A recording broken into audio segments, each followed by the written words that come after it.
Good morning, everyone. This is Tony from her Homestead Skills. I hope everyone is doing well. I have been a little bit preoccupied this last little while, but I don't know if you know that I do most of my canning in the fall. This time of year, I don't do an awful lot of canning, and I'm in between where it's too cold to garden, and I just don't have the produce reasonable quantities in order to preserve it. I prefer to buy large quantities in the fall and do that. Now, yeah, I have done a little bit of baking and I've done a few other things, but chicken stock, I'm done for the season. I have probably about 24, perhaps 24 jars put aside for cooking. And if I do any more, it'll be to stash and not for Mark's daily consumption. So we're through with that for the season. So I'm good to go there, and that's where I guess I've done a lot of canning in the last little while. I am trying to utilize the products that I have canned and preserved initially. It's only the two of us, and how much can two people go through? And I'm not going to put 5 years worth of canned products on the shelf when I don't believe it'll last that well for 5 years. In the fall, I do probably 150 to 200 pounds of tomatoes, and that's even getting to the point where I'm going to cut that probably back down to about 100 pounds. And even my tomato puree, I do notice the difference between fresh jarred and stuff that's a year, 2 years old. There is a difference. So it does age a little bit in the jars. Now, if you watched a lot of my videos, you know that I've done various methods of food preservation. I've done water bath canning, pressure canning. I'm quite comfortable with all of those, and if anyone wants any pointers or feels that, you know, I have a lot of videos for them to look at for specific items. I do fermenting, but I don't do a lot of fermenting. I don't ferment everything. I do what we eat. So basically a little bit of sauerkraut, what Mark and I can go through, and some pickles. Every year, in the fall, I try to do the pickles for sure. The sauerkraut you can do any time of the year. And I'll usually make a batch when it runs low. Now, in the past, I have made sauerkraut and then I have canned it up in smaller jar quantities. But once you can it, you lose the probiotic value to fermented products. So I try to stay away from that, make smaller batches, keep it in the refrigerator, and use it that way. So I've done, some things are frozen. So things like green beans, long green beans. I know that people can them, and I've tried, and mine just, I've never liked the result, so I don't can them. Today I will just blanch and freeze green beans from my garden, and what do you call it, the turnips. I call them turnips, and I think they're called Swedes by some others. Is it Swede? Anyway, they're the big purple ones, not the little yellow ones. But and we call them turnip. We've always called them turnip. Now I've canned those in the past, and that just absolutely destroys the flavor of that product. Where I love turnip when it's freshly cooked and mashed. I treat it like a mashed potato, and it is wonderful. But when you can it, it just changes the flavor to the point where I don't like it. It just gets bitter. And so I've learned that that is one food that is best cut, blanched, and frozen. And I do that, and it retains the flavor. And so I've learned over the years that there are some things that are best canned, some things are best frozen, some things are best dried, some things are best dehydrated. Now, I've never been against trying new methods. but I will avoid methods that are that I don't believe are safe, and especially when it comes to foods. And so I stay away from oven canning. I have tried it, and I'm not a fan.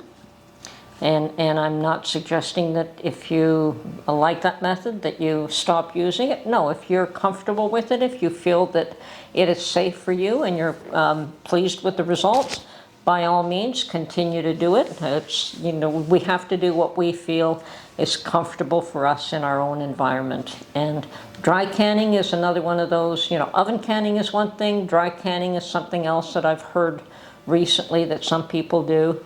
And that is, I don't know if that's pressure canning or water bath canning without any fluid. I don't know how that's done.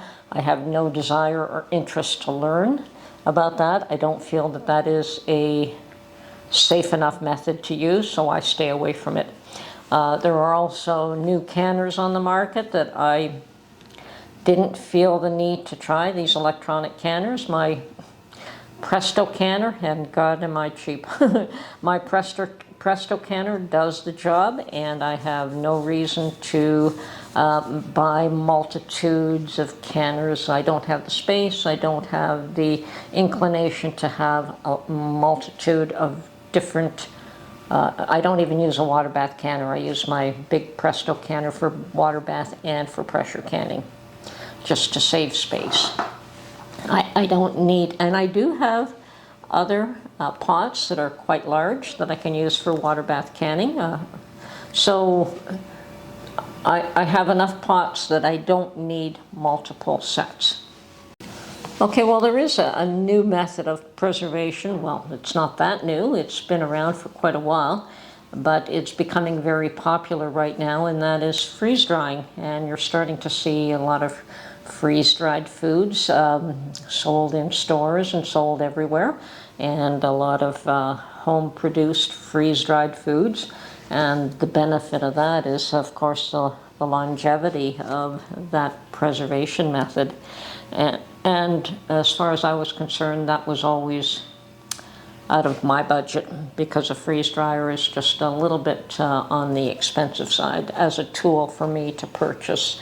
So I have never attempted to do that. And I just, as I say, I just believed that that was not in my budget. However, a dear lady by the name of Harriet Martins, who has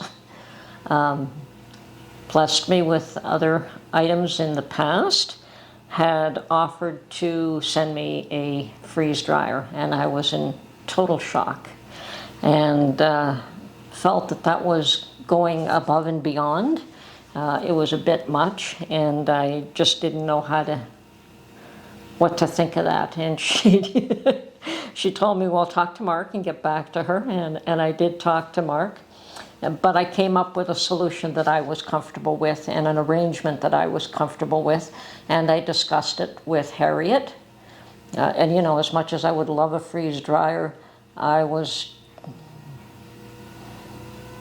not totally comfortable with that scenario. But yes, she agreed to the arrangements that I had suggested, and she facilitated ordering me a freeze dryer, and I received this lovely delivery today. So I'm going to go through this and show you exactly what I have, and I am thrilled to death. I am excited to be able to learn how to use this new tool and to learn how to preserve food for 25 years. That is the longevity of the foods that you can preserve with this. Most of the methods that I've used are good for 3 years probably max in my mind. I don't think that preserving a canning food is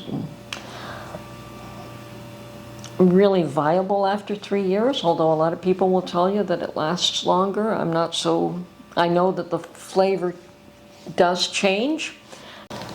I am so looking forward to freeze drying things like my garlic from my garden next year. Half of my garlic, well, not half, maybe a third of it went to waste because I had no way to store it to keep it in good condition. So towards the end, and it did last a fairly long time, but not a whole year. And when you preserve things or when you grow things, you like to be able to at least have them last from year to year. Now, if with freeze drying my garlic, perhaps it'll last more than a year. That would be absolutely wonderful. And there are many, many things that I want to try, and specifically things that are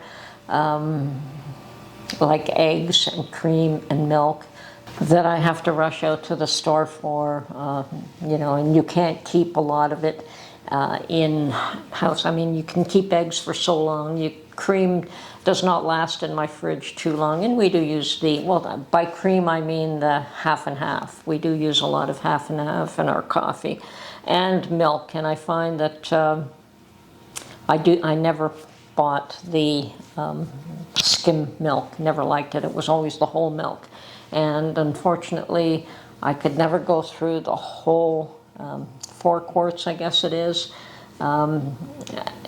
without the last quart going bad on me. So if I can save that, that would be absolutely wonderful. So we'll see what happens. I'm going to be learning, and hopefully you'll come along with me on this journey and learning how to preserve new things. Now, I don't believe that all my preservation is going to be done through the freeze dryer, but I may be focusing on that for a little while. But as I said, I will continue to make foods. I will continue to preserve foods different ways. So anyway, let me show you what I've got. I am so thrilled. Okay, finding a spot for this was one of the more difficult things, but I have put it beside my little freezer, so hopefully that'll work out. We'll see what happens. So this is a Harvest Right, medium-sized freeze dryer, and apparently it is a newer model that comes with 5 shelves instead of 4. Okay, these items are now sitting on my dining room table for the time being. So the comes with a vacuum pump, and I'm planning to try and set this all up today. But I understand that you should probably let the freezer settle down temperature-wise for 24 hours, so I won't be using it today. I may set everything up, but that is all I'll be doing for today. And then I believe that we have to do an initial run with some bread and then toss it out just to clean out the odors and the manufacturer's smells from the inside of the unit. So we have the pump. We have the oil for the pump. Everything is included that you need to start, which is what's really nice. There's nothing that you have to buy that is missing. And certainly there are other accessories you can get, but they're not required. So it comes with 50 oxygen absorbers, and they're 700 cc, which is a good size, I understand. Comes with 50 Mylar bags as well, and they are 8 by 12. So comes with a impact sealer for the Mylar bags, and it's bigger than I thought it was, so interesting. I've seen impact sealers before that are a little bit smaller than this one. So comes with 5 trays. So I've got 5 aluminum trays. Okay. And the hoses that are required and the cords. And a oil filter kit. So manuals, of course, for all the products for your for the vacuum pump, for the freeze dryer itself, instructions on how to set everything up. And the only thing that I had to purchase or get was some sort of platform or a table, and I did get a nice little table to put this unit on, and of course a 5-gallon bucket to drain. And that's already, the 5-gallon bucket is already set up. And there's my little table there. So everything is ready to go. Well, not quite. I just have to completely set the unit up and do a initial run. And then we're going to have an exciting time freeze drying and preserving all kinds of new foods. Well, I hope you enjoyed this video.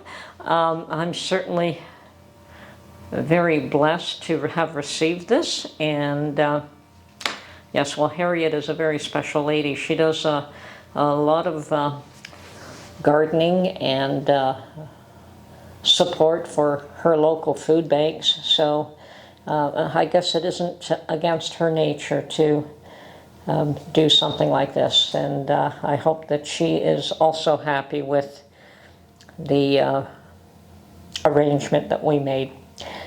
Anyway, this is Tony from Her Homestead Skills. I hope you enjoyed this video, and we will catch you on the next one. Bye for now.